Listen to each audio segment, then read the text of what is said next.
ஒரு நெருக்கமான காலம் இன்னைக்கு உங்களுக்கு இல்ல? வீட்டுக்குள்ள நெருக்கம், பிசினஸ்ல நெருக்கம், ஊழியத்துல நெருக்கம், எங்க போனாலும் ஒரு நெருக்கமா இருக்கு. நிம்மதியா வேலை செய்ய விட மாட்டேங்கிறாங்க, நிம்மதியா சந்தோஷமா ஒரு காரியத்தை செய்ய விட மாட்டேங்கிறாங்க.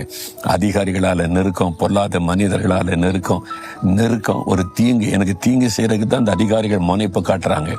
என்னை முடைக்கணும், என்னை அழிச்சிடணும்னு பொல்லாத மனிதர்கள் சுற்றி திரிகிறாங்க. தீங்கான காலம், நெருக்கமான காலம்.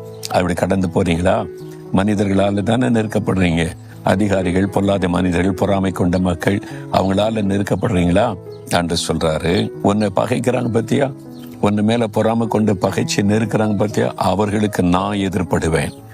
நான் அவங்களுக்கு முன்னால உனக்காக போய் நிற்பேன், உனக்காக பேசுவேன், உனக்காக யுத்தம் பண்ணுவேன்.